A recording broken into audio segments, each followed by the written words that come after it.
오늘은 제목을 카인의 후손들 이렇게 잡아봤습니다. 뭐 더 잡자면 카인의 후손들의 교만, 이렇게 잡을 수 있을 텐데 15절 보면은 이렇게 시작합니다. 이에 주께서 그에게 말씀하시기를 그러므로 누구든지 카인을 죽이는 자는 그에게 7배의 복수가 내려지리라 하셨느니라. 그리고 주께서 카인 위에 표를 하셨으니 그를 발견한 어떤 자도 그를 죽이지 못하게 하시려는 것이라. 카인은 지난 시간에 아벨을 죽인 그 이후로 또 하나님으로부터 저주를 받고 땅으로부터 저주를 받아서 도망자와 방랑자 신세가 됐는데, 물론 여기서 얼마든지 회개하고 돌이켜서 이 부분을 벗어날 수 있음에도 결국 카인은 자신의 길을 끝까지 간, 보통 우리가 넘지 못할 그런 강을 건넜다 뭐 그런 표현 쓰는데, 바로 카인이 그러한 대표적인 사람이 돼버렸어요. 그래서 그럼에도 불구하고 카인도 오래 살잖아요.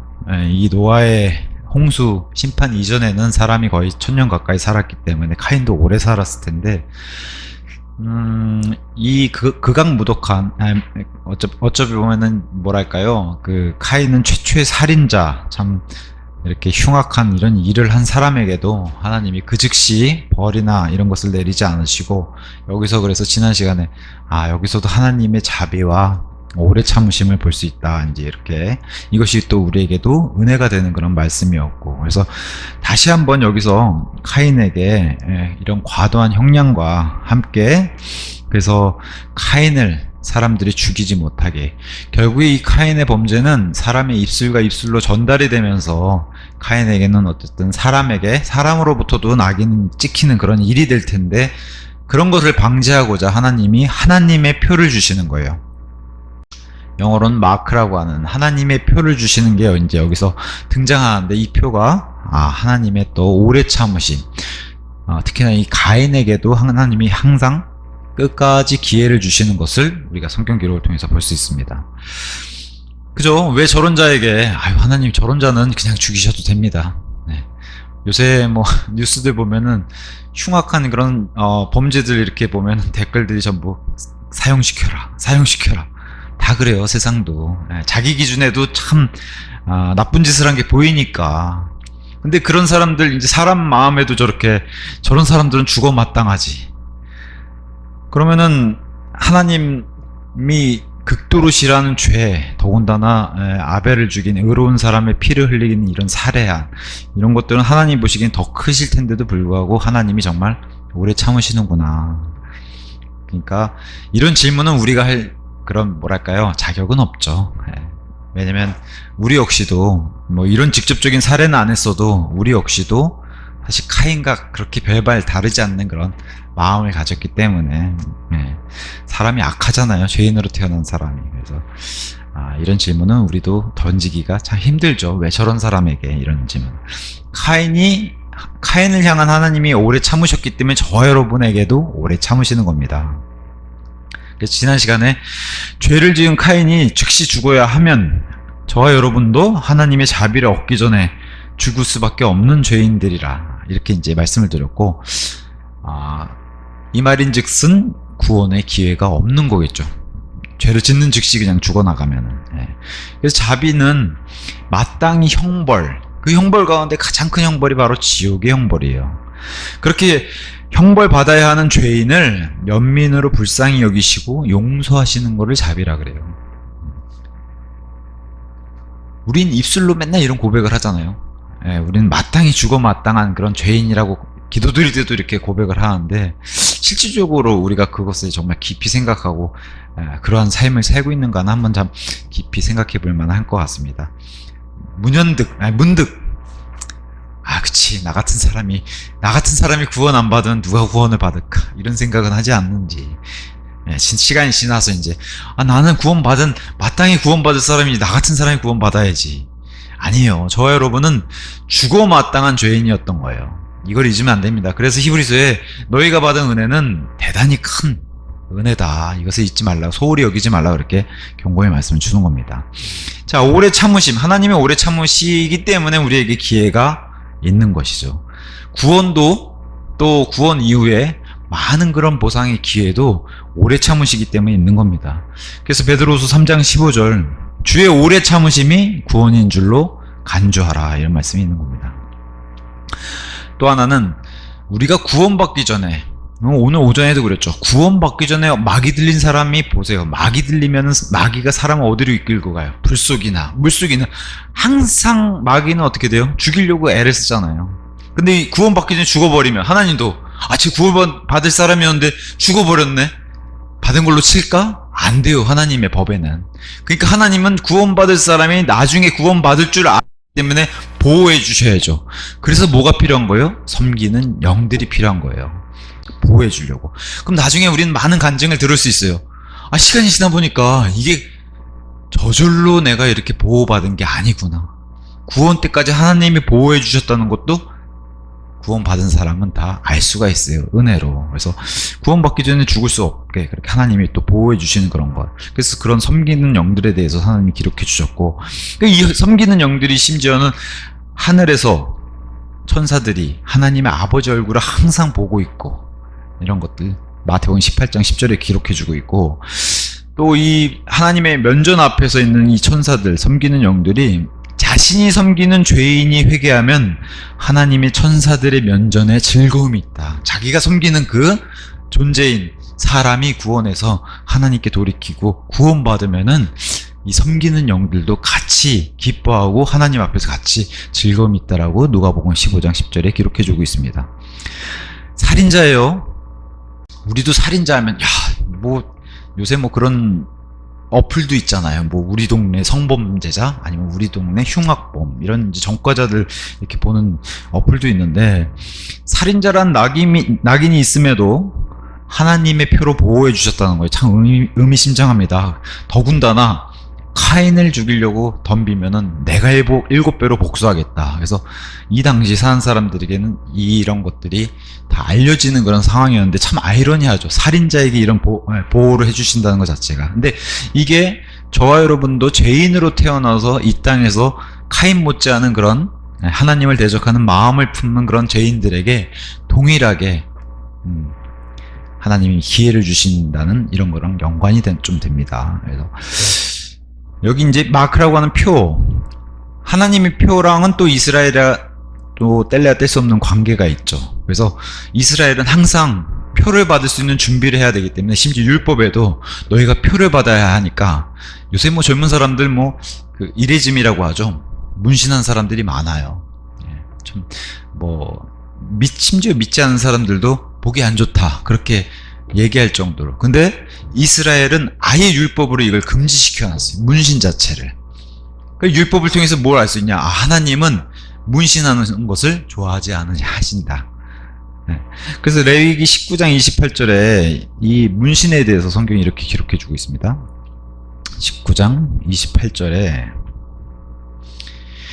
너희는 죽은 자들을 위하여 너희 살에다 어떤 베어낸 상처들을 만들지 말지니 너희 위에 어떠한 표들도 찍지 말지니라. 나는 주로다. 여기서 이제 마크가 등장하는데, 그러면서 또 다른 찍지 말지니라, 프린트란 단어 등장해요. 살에다가 프린트하지 말라는 거예요. 그게 문신이잖아요. 왜냐?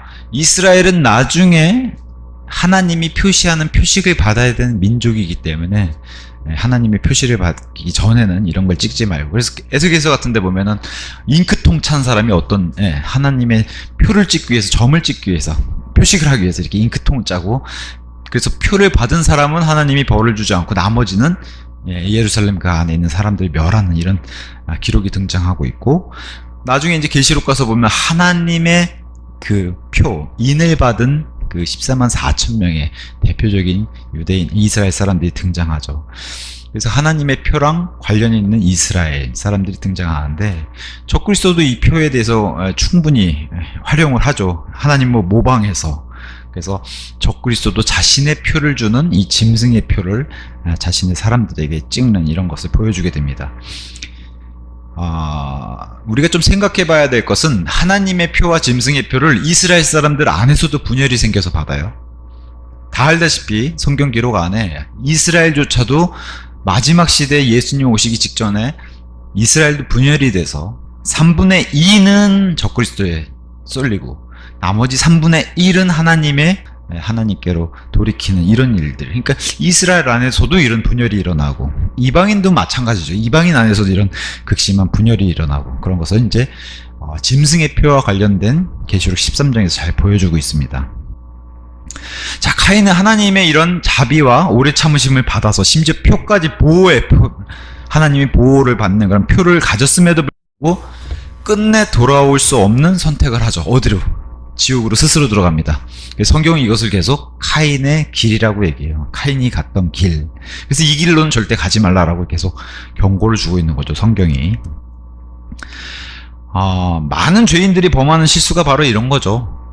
목숨이 저절로 유지되고 항상 나는 죽지 않고 오래 산다라고 하는. 근데 그게 믿지 않는 사람들도 심지어는 그것이 하나님의 자비고 오래 참으심인데 그것을 사람들은 파악하지 못하고 심지어 생각하지도 않고 그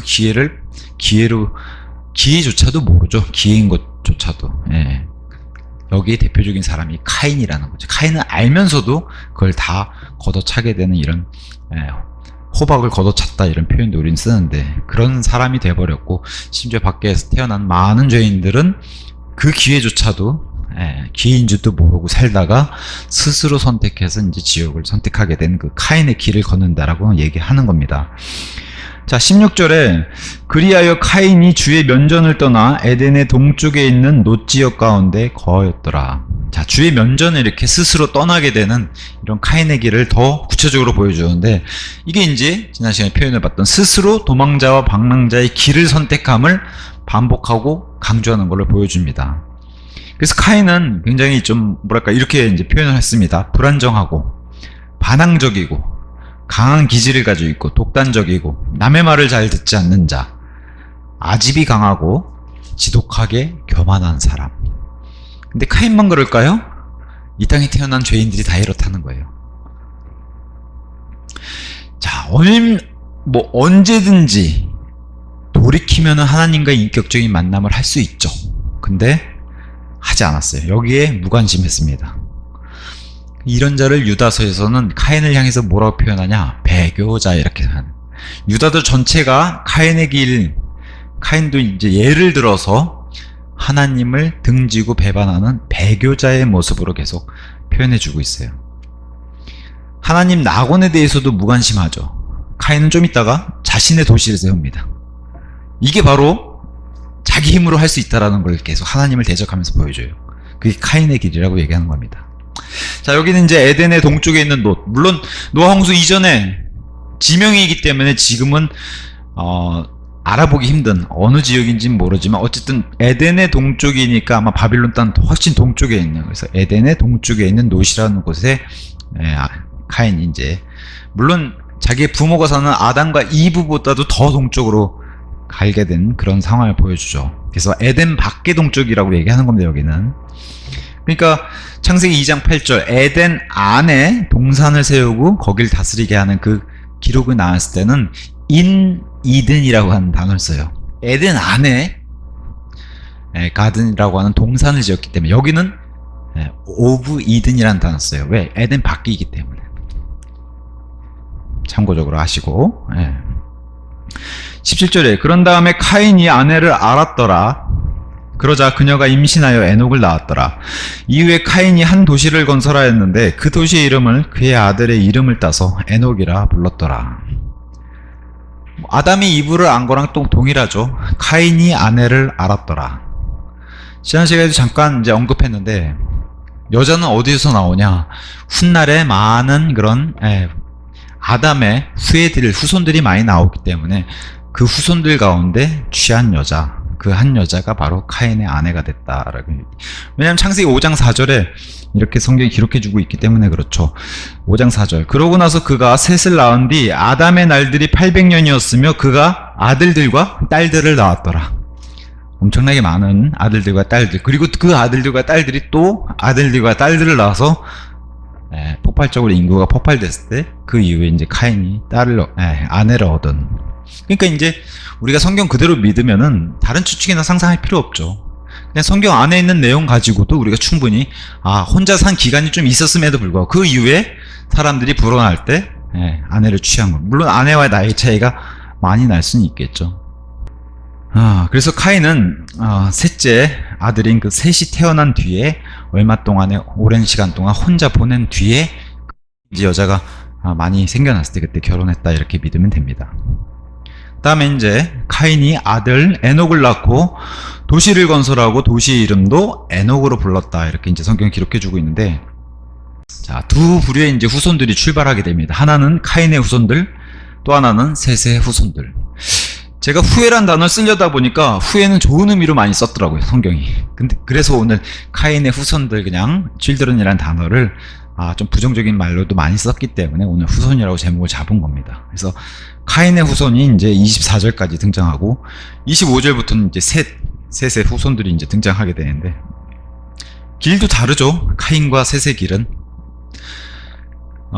셋으로부터 이제 노아의 아들들이 나오고, 카인의 계보는 끊깁니다, 일단은.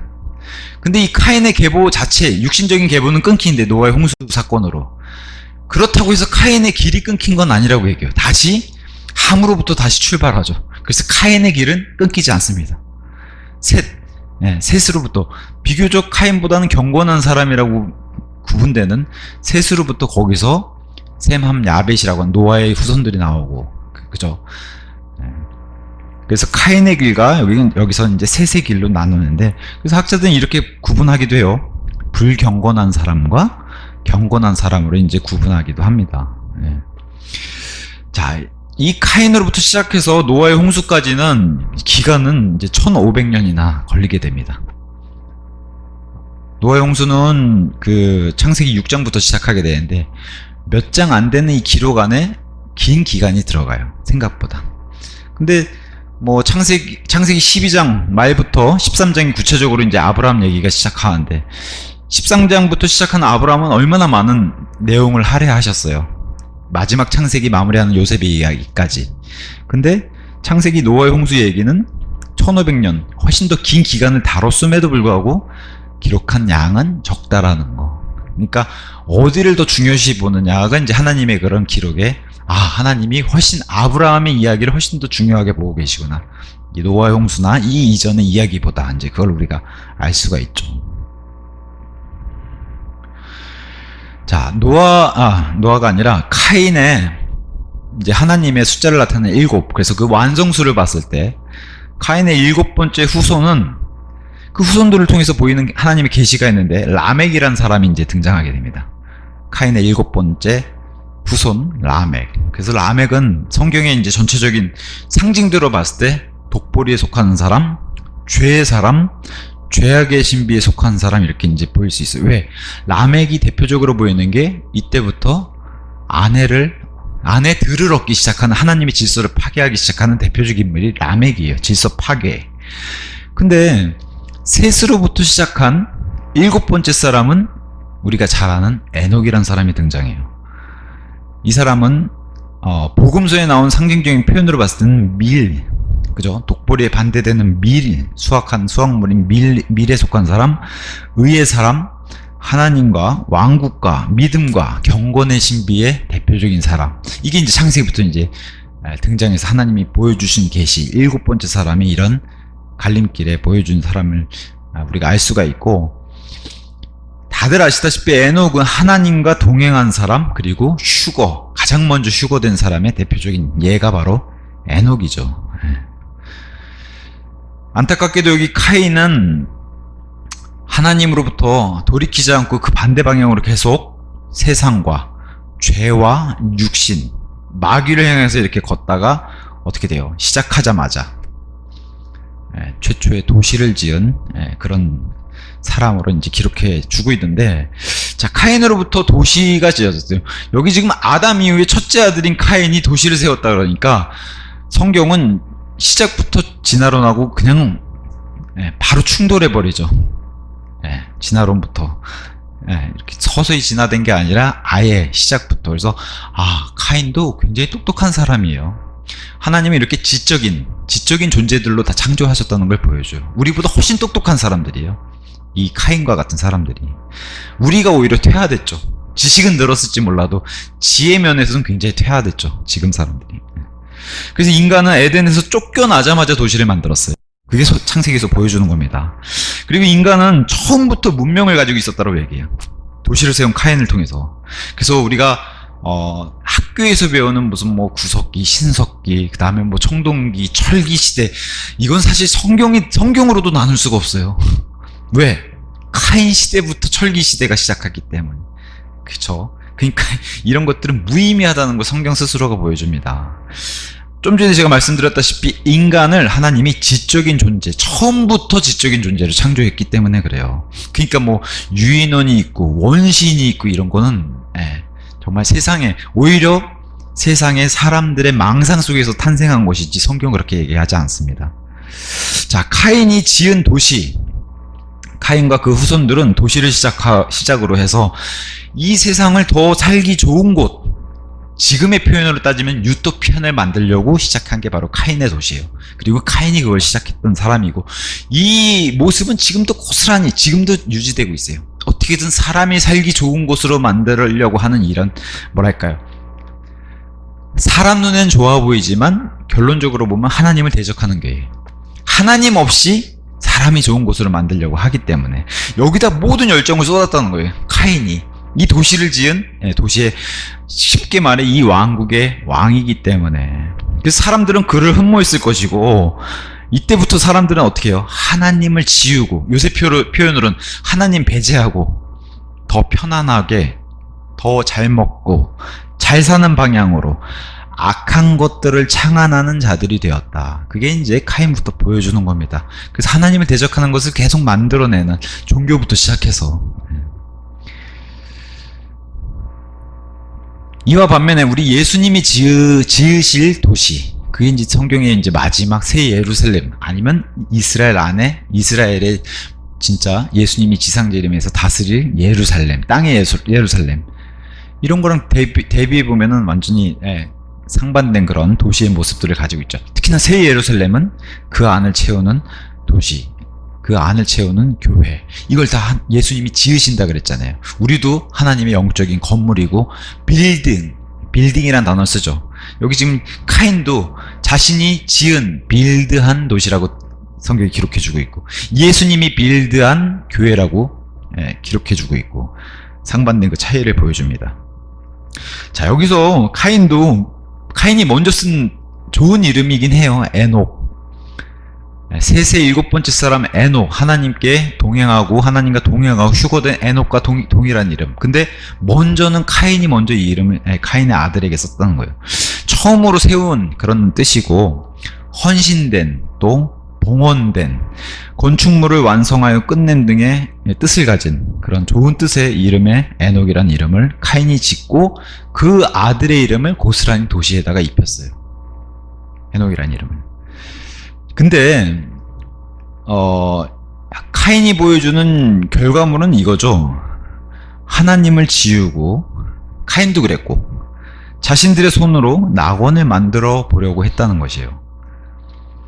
하나님이 보호해 주셨어요. 뭘 통해서? 마크를 통해서도 알게 해주셨는데, 그럼에도 불구하고 도시의 방벽들을 높일 수밖에 없다는 거예요. 이건 자기 힘으로 막겠다는 거예요. 자기를 대적하는 자들을. 하나님의 표가 분명히 있었어요. 그래서 사람들은 카인을 건들 수 없었음에도 불구하고 카인이 들어가서 스스로 도시를 세우고 방벽을 세우고 자기 대적들을 자기 힘으로 막아보겠다고 하는, 이게 바벨탑이랑 똑같죠. 우리 힘으로 이제는 홍수를 막아보자 하는 바벨탑이랑 똑같죠. 스스로 힘으로 적으로부터 방어하는 그 모습을 여기서 보여줍니다. 그래서 도시와 문명의 왕이 되어서 하나님으로부터 우리가 독립해보자, 이게 이제 적그리스도의 예표죠. 철저하게 하나님의 힘이 아닌 자신들의 힘으로. 여기에는 반드시 그 마귀가 관여하고 있다는 걸 우리가 알 수가 있습니다. 그래서 카인의 모습을 통해서 우리가 어떤 모습까지 엿볼 수 있냐면, 카인과 이스라엘의 비슷한 모습이 굉장히 많아요. 왜냐하면 이스라엘도 마지막에 돌아오기 직전까지, 그리고 시작할 때를 제외하고는 전부 이스라엘도 무슨 길을 걸어요? 카인의 길을 걸어요. 그래서 카인과 이스라엘은 닮아있는 그런 모습들이 굉장히 많다라고 성경이 알려주고 있습니다. 둘 다 땅과 관련 있죠. 카인은 당연히 땅을 경작한 사람이라 그랬고, 이스라엘은 아브라함이 땅 받고 나중에 아브라함의 후손들이 영원 무궁토록 땅에서 사는 그 땅의 민족이 되는 게 바로 이스라엘이죠. 하나님의 어린 양을 거부했죠. 카인도. 그래서 자신이 경작한 열매를 바쳤는데, 이스라엘도 하나님의 어린 양, 진짜 어린 양을 거부하게 되죠. 자신의 백성에게 거부당한 것으로 성경이 증명해주고 있고, 카인은 하나님의 의를 거부하고 끝끝내 돌아오지 않고 그냥 그 길로 쭉 갔어요. 카인의 길로. 이스라엘 역시 자신들의 의를 세울지언정 하나님의 의를 알지 못한 채 하나님의 의를 찾지도 않았다고 성경이 얘기해주고 있습니다. 카인이 바친 제물은 하나님께 거부당했어요. 이스라엘이 바친 제물은, 율법으로 드리는 제물은 하나님이 받지 않으셨어요. 내가 자비를 원하고 희생 제물을 원치 않아야 한다. 그 말씀, 그 의미, 그게 바로 이스라엘에게 주어진 말씀입니다. 자, 다스리는 권한은 잃어버렸어요. 분명히 카인은 동생에 앞서서 하나님의 예언하는 그런 존재, 그 다음에 제사장의 역할, 이런 것을 맡은 그런 권한을 가지고 있었는데, 더군다나 동생을 다스릴 권한은 장자에게 있었는데 이걸 잃어버렸고, 하나님과 관계가 이렇게 좋아지지 않고 틀어졌다고 하면 이 잃어버린 관계를 다시 다스릴 권한도 가지고 있었는데 그것을 본인 스스로가 걷어찬. 이스라엘도 마찬가지죠. 온 민족을 다스릴 수 있는 그런 장자 민족으로 하나님이 세우셨어요. 그래서 모든 민족들의 머리로 세운 그런 민족이 바로 이스라엘인데, 이 다스릴 권한을 잃어버리죠. 이스라엘 역시도. 결국에 이제 예수님이 다시 오셔가지고 이스라엘 다시 제대로 세운 그때야 돼서 비로소 이제 이스라엘이 모든 민족을 땅에서 다스리는 그런 나라가 됩니다. 자, 시기로 살인자가 된 두 가지의 모습을 가지고 있어요.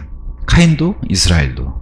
그래서 카인은 당연히 아벨을 쳐서 죽이는, 그래서 자신의 동생이지만 시기로 살인, 미움을 가지고 형제를 죽인 그 시기를 가지고 살인자가 됐고, 그 다음에 이스라엘 역시 까닭없이 예수님을 죽였죠. 그 사악한 손으로 십자가에 못 박아 죽였다라고 사도행전 2장에 기록해주고 있고, 이 나무 위에 매달아 죽였다라고 사도행전 5장에 기록해주고 있는 겁니다. 둘 다 피에 대한 책임이 있죠. 지금 땅에서 부르짖는 아벨의 피를 성경이 계속해서 증언해주고 있고, 예수님의 피가 우리에게 돌리라고 자신들이 예수님을 십자가에 못 박을 때 본인들이 요청을 했죠. 예수님의 피를 우리에게 돌려라. 우리와 우리 자녀들 위해 우리가 감당하겠다. 그 피를 죽여도 된다라고, 죽이길 원한다고, 오히려 살인자 바라바를 풀어주라고 하는 그 요청을 했었죠. 죄로 인해 저주받은 거, 지금 땅이 저주받아서 그 땅의 저주를 지금 카인이 오히려 땅으로부터 저주받는 것을 보여주고, 이스라엘이야 뭐 우리가 다들 알다시피 디아스포라로 아예 그냥 온 세상으로 퍼져가지고 바빌론 시대 때부터 지금까지도 마찬가지죠. 그래서 그런 하나님의 백성이라는 그런 이스라엘의 대표적인 타이틀보다는 그냥 조롱과 저주가 됐고, 이스라엘 독립하기 전엔 더했죠. 지금은 돌아와서 그나마 낫지만. 자, 땅이 황폐하게 되는 원인을 제공한 그런 셈이 되어버렸습니다. 카인을 통해서 저주가 땅에 더 임했고, 땅이 황폐하게 됐다. 근데 이스라엘도 마찬가지죠. 7년에 한 번씩은 꼭 안식년으로 땅을 쉬게 하라고 하는 명령을 율법을 통해서 주셨음에도 불구하고 그걸 안 하기 때문에 500년 가까이 그걸 안 해서, 아예 너희가 지금 70번을 안식년을 안 지켰기 때문에 그 70번 대표적으로 바빌론 포로로 70년 끌려가서 그것을 강제로 하나님이 이스라엘 땅을 안식하게 되는 그런 일도 보여주게 됩니다. 카인은 도망자와 방랑자가 되죠. 이스라엘도 당연히 디아스포라로 도망자와 방랑자가 됩니다. 카인은 감당하기 힘들다고 자신의 형벌에 대해서 이렇게 하나님께 말씀을 했는데, 이스라엘 역시 감당하기 힘든 벌을 언제 받아요? 대환란 때. 그래서 큰 애곡, 우리 오전에처럼 아주 금식하는 그런 아픈 일들이 있고, 이것을 대환란이라고 성경 표현하고 있죠. 자신의 땅에서 쫓겨났어요. 아버지와 어머니 아담과 이브로부터도 쫓겨나서 계속해서 하나님 반대편으로 더 동쪽으로 도망가게 되는, 이런 자신의 땅에서 쫓겨나게 되는 일을 카인이 겪었는데, 이스라엘도 자신의 땅에서 쫓겨나게 되는 일. 이스라엘은 나라가 없어지죠. 그래서 팔레스타인이 들어와서 팔레스타인이 그냥 아예 자리 잡고 사니까 지금 저 전쟁이라든가 중동의 저 전쟁이 계속해서 갈등이 일어나는 게 사실 땅 문제도 거기 엮여 있지 않습니까? 예.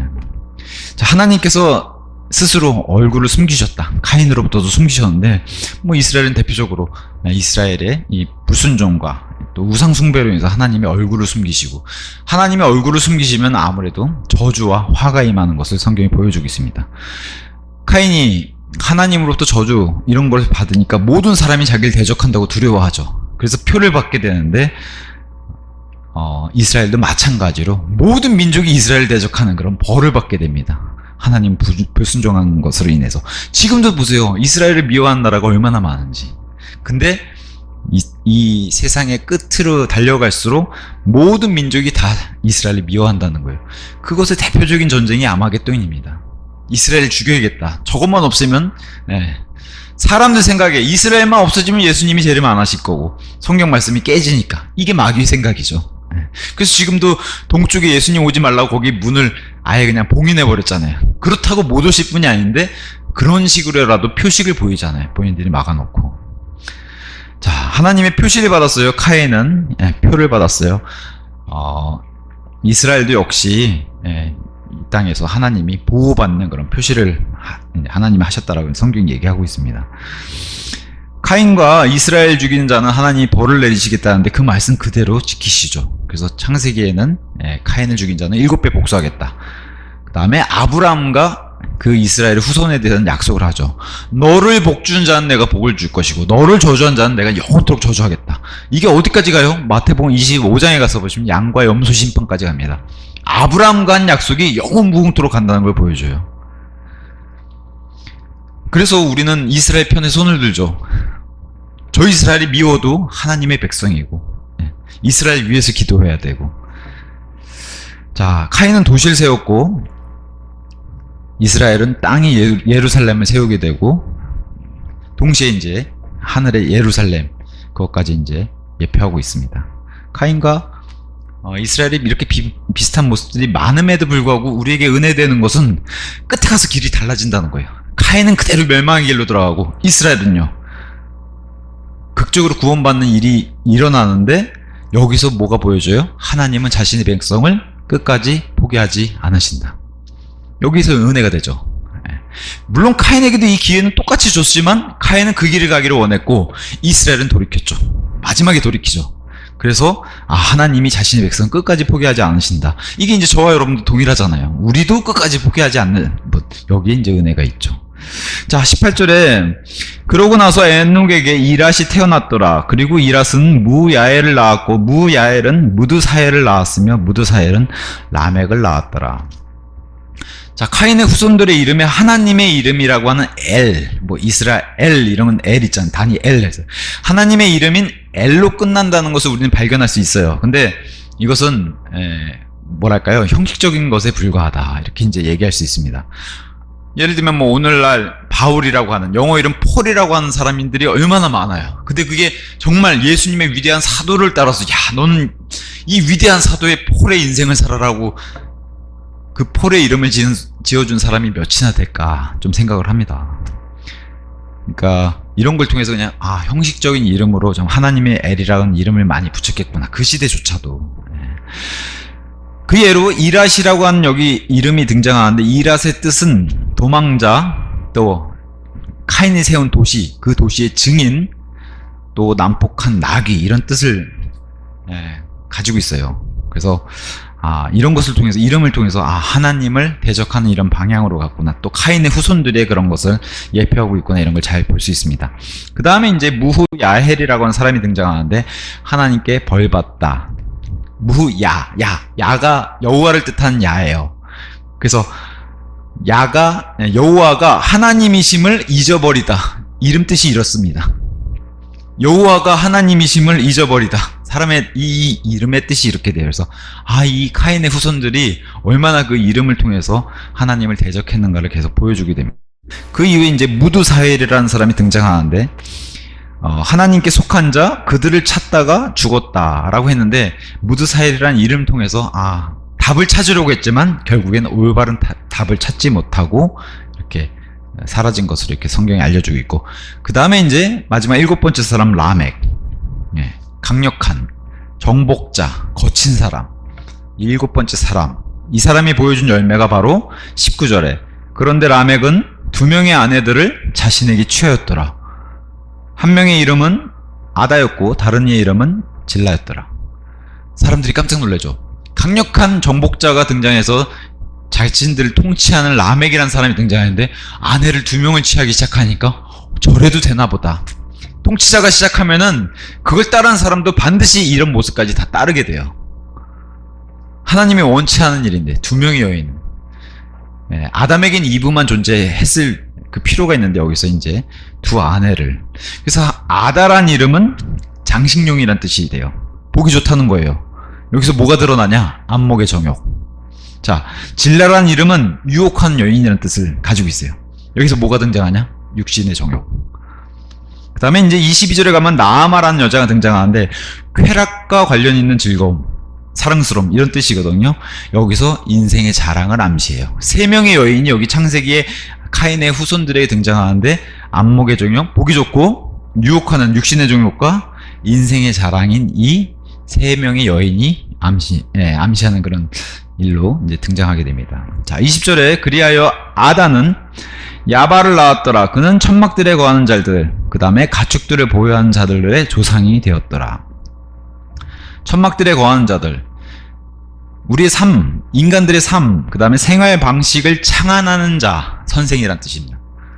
그래서 그와 동시에 가축이란 뜻 자체가 뭘 포함하고 있냐면 소유물이라는 거예요. 소유물. 가축을 보유하는 자들의 조상. 사실은 이 야발이라든가 카인이라든가 이런 사람들이 살 시대에는 가축을 이렇게 많이 보유할 필요가 없죠. 훗날에 이제 가축을 보유할 필요성이 있는 그 시대의 조상이 됐다는 거예요.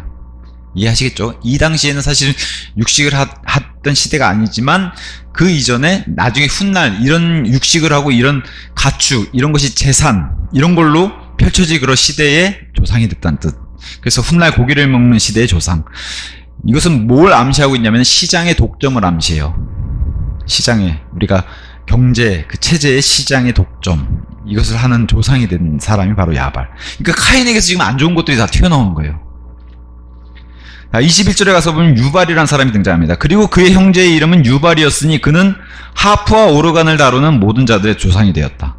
하프와 오르간, 뭐 이것만 봐도 우리는 음악 전문가. 뜻이, 이 유발이라는 이름의 뜻이 음의 파동을 일으키는 자, 즐거운 소리, 이런 뜻인데, 유발, 영어로는 이제 주발 이렇게 되는데, 이게 어떤 단어랑 연관이 있냐면 주빌리라고 하는 이스라엘의 희년이 있죠. 가장 기쁜 해, 모든 것이 회복되고 모든 것이 돌아오고 땅이 회복되고 땅이 돌아오고 노예가 해방되고, 그 희년이라는 뜻의 주빌리라는 단어, 그거랑 연관이 있어요. 주발과 주빌리. 여기 이제 하프와 오르간이 등장하는데, 대표적으로 하프와 오르간은 뭘 뜻하냐면은 현악기. 하프는 현악기를 뜻하고 오르간은 관악기를 뜻해요. 우리가 아니 오르간은 건반인데요. 아니죠. 그 건반 안에 오르간은 바람을 통해서 그 안에 관이 연결되어 있는, 그래서 관악기를 상징하게 됩니다. 그래서 안타깝게도 지금 하나님이 아닌 여기 음악 전문가라고 등장하는 하나님을 대적하는 방향의 카인의 후손들은 카인족의 거짓 종교의 예배를 위해서 연주하는 그런 사람으로 등장하게 되는 거예요. 카인이 만든 도시에서 그 후손들이 하나님이 아닌 사람을 즐겁게 하고 육신을 즐겁게 하는 음악으로 발전하는 것을 여기서 보여주는데, 원래는 이 음악이라는 것은 대표적으로 이 음악에 우리가 보통 우리 찬양 대장이라고 그렇게 이름을 붙일 수 있는 루시퍼, 타락 전에 사탄과 마귀, 타락 이전의 루시퍼라는 존재가 작은 북, 피리를 가지고 하나님을 예비하는 그런 존재였고, 하늘에서 이렇게 찬양 대장으로 인도했던 그런 하나님 존재에서 가장 가까이 찬양했던 그런 존재였는데, 이런 존재가 타락하고 그런 거랑 좀 연관도 있고요. 그래서 이 하나님을 경배할 목적으로 주신 음악의 원래 출발은 그런데 이것을 육신을 즐겁게 사용을 했다. 그래서 욥기서 같은 데는 이런 기록이 있습니다. 욥기서 21장 12절에서 15절에 자, 욥이 사는 시대에도 이런 일들이 있었다고 얘기해요. 그들은 탬버린과 하프를 취하여 오르간 소리에 맞추어 크게 기뻐하는도다. 그들이 불을 누리며 자신들의 날들을 보내다가 한순간에 음부로 내려가는도다. 그러므로 그들이 하나님께 이같이 말씀드리느니라.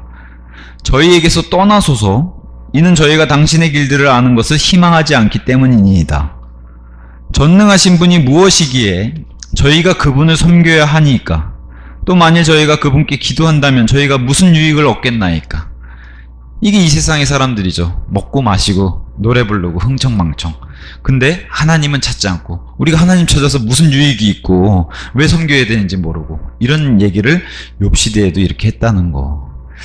또 음악은 뭐랑 뗄 수 없어요? 댄스.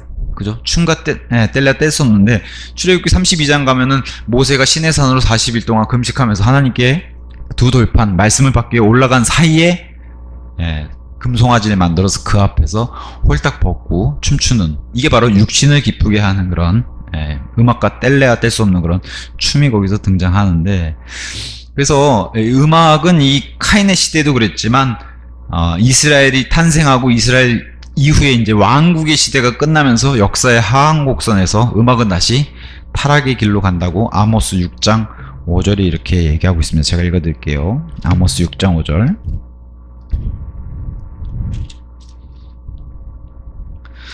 (6장 5절에) 이렇게 기록되어 있습니다. 비올 소리에 노래가락을 흥얼거리고 다윗처럼 음악하는 악기들을 스스로 고안하는 너희로다. 다윗은 하나님을 찬양하기에 악기를 연주하고 심지어 사울의 악한 영까지 쫓아냈는데, 다윗처럼 연주를 하지만 그것은 하나님을 향해서 연주하는 게 아니라 스스로를 흥얼거리고, 그리고 여기에 붙는 게 이제 대접들로 포도주를 먹을 정도로 타락하는 이스라엘의 모습, 같이 타락하는 음악의 모습을 이렇게 보여주게 됩니다.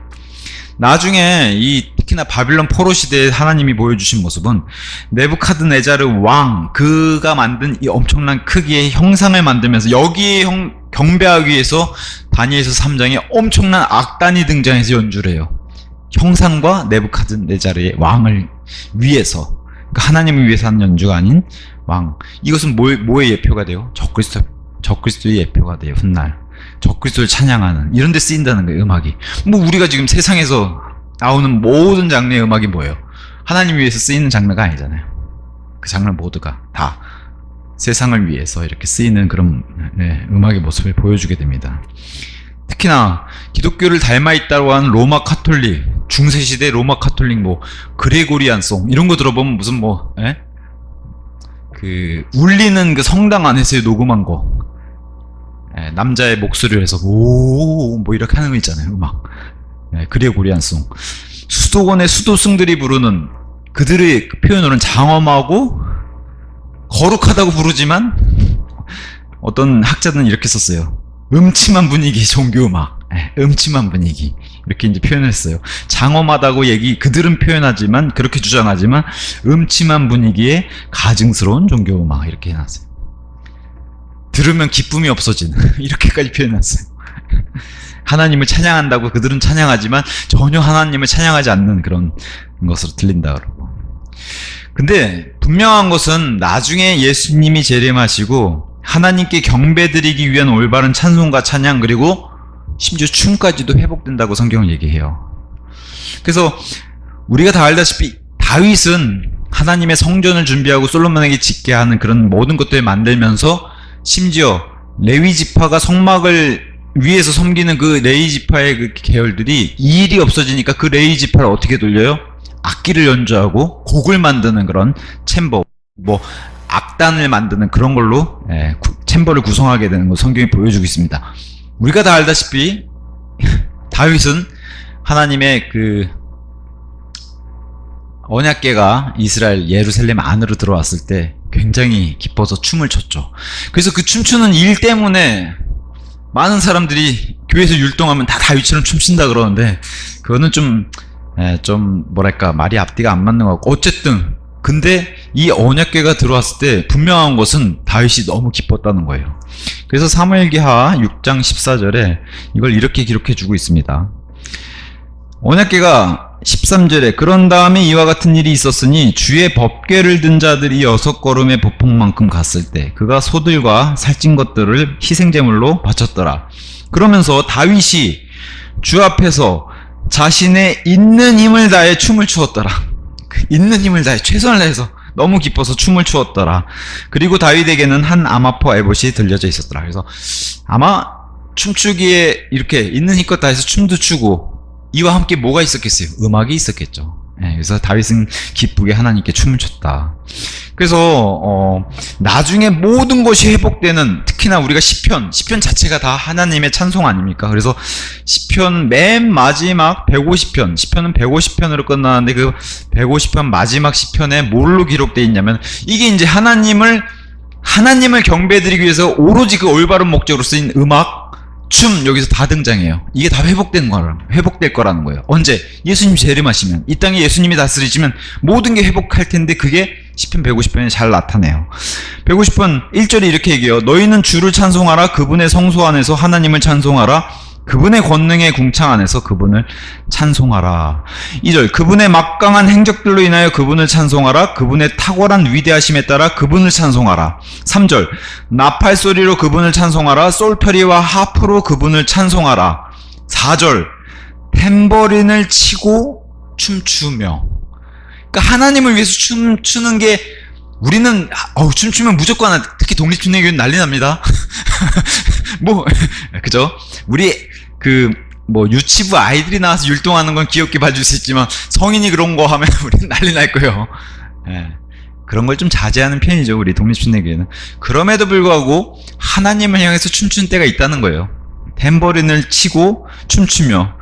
이거 탬버린 친다고 해서 노래방에서 탬버린 치는 그런 거 하면 안 됩니다. 그런 거 아니에요. 그래서 탬버린 치고 춤추며 그분을 찬송하라. 현악기들과 오르간들로 그분을 찬송하라. 심벌들도 마찬가지고요. 그분을 찬송하라. 그래서 마지막 6절이 이렇게, 호흡이 있는 모든 것마다 주를 찬송하라. 너희는 주를 찬송하라. 이게 이제 예수님 오시면 모든 것이 회복되고 음악이 올바로 쓰이고 춤도 예수님 위해서 추는 춤이 있다라고 성경이 이렇게 기록해 주는 겁니다. 바울도 올바른 찬송을 했죠. 심지어 감옥에서. 그죠? 사도행전 16장의 빌립보 감옥에서 올바른 찬송을 하는 바울의 일도 성경이 기록해주고 있고, 그리스도인들에게는 3가지 찬양에 대해서 성경이 알려주고 있습니다. 시, 찬송, 영적인 노래. 이게 이제 골로새서 3장 16절에 얘기하고 있는 겁니다.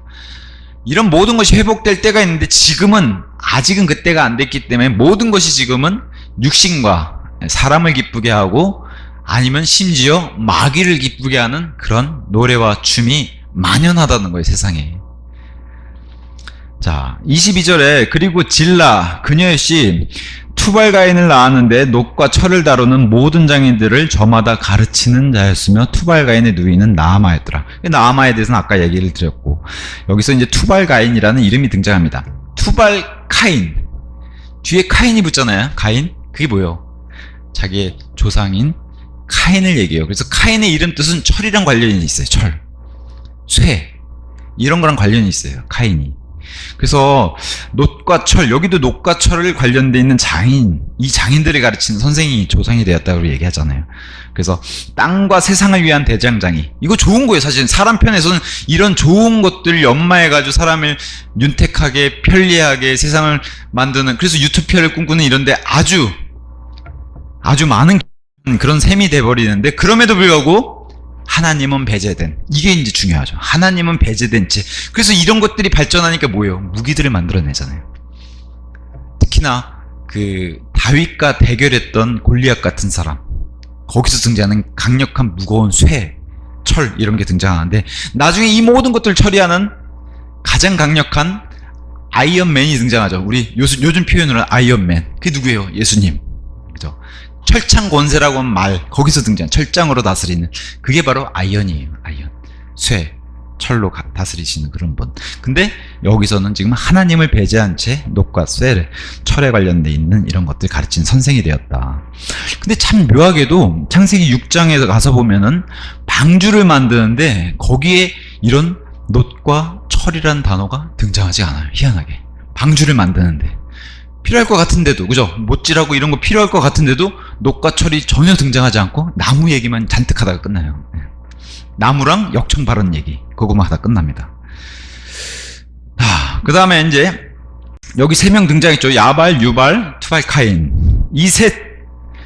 이 세 명 다 공통적인 뜻이 있어요. 생산, 유통. 그래서 이런 이름과 이런 이름 뜻에서 같은 뿌리에서 나왔다라고 이제 성경이 이렇게 우리에게 알려주고 있고, 이런 사악한 것들, 하나님을 없애고 배제한 채 사악한 것들을 창안하는 시대를 이들이 열은 거예요. 카인의 후손들 가운데. 근데 이거는 카인의 후손들이 없어져도 없어지지 않았어요. 지금까지 인류 역사에 계속 이것은 계속. 그래서 누구누구의 조상, 이렇게 되잖아요. 음악의 조상, 이렇게 되잖아요. 철과 녹과 철의 조상. 이게 지금까지 다 이어져 왔다라고 성경이 얘기합니다. 그래서 사악한 것들을 창안한 시대를 열었고, 번영과 쾌락을 위해서, 그리고 권력의 개혁자들이라고 이들은 이제 얘기하고 있습니다. 목적은 뭐예요? 더 좋은 이 세상을 위해. 요즘 말로 하면 사람이 먼저다. 인본주의 시대를 연 거죠. 신본주의, 하나님 중심이 아니라 사람이 중심이 된 인본주의 중심의 사고를 지닌 사람들. 맨 앞에 앞장섰던 사람이 카인이었고, 그 후손들이 지금 이런 열매를 다 냈다는 걸 성경이 보여줍니다. 그래서 예수님이 이 땅에 오셔서 얘기하셨죠. 누가복음 16장 15절. 사람이 높이 추앙받는 것은 하나님 목전에서 가증한 것인데, 카인의 후손들은 카인부터 시작해서 이런 걸 했다는 겁니다. 그러면서 23절, 24절에 마지막으로 이 일곱 번째 사람 라멕 이야기를 이렇게 합니다. 이후에 라멕이 자기 아내들에게 이같이 말하였더라. 아다와 질라여 나의 음성을 들으라. 너희 라멕의 아내들이여 나의 이야기를 경청하라. 이는 내가 나에게 부상을 입힌 남자 한 명을 살해하였으며 나에게 손상 입힌 청년 한 명을 죽였기 때문이라. 만일 카인을 위하여 7배의 복수가 가해진다면 참으로 라멕을 위하여 복수는 77배가 가해지리라. 자, 성경에 등장한 최초의 노래가 이거예요. 라멕의 노래. 나의 아내들아 들으라 하면서, 이게 지금 인간을 찬양하는 인간이 만들어낸 노래말이에요. 근데 요새도 우리 유행하는 유행가, 대중가, 가요의 가사를 보면 가사가 세상적이고 이렇게 얘기하잖아요.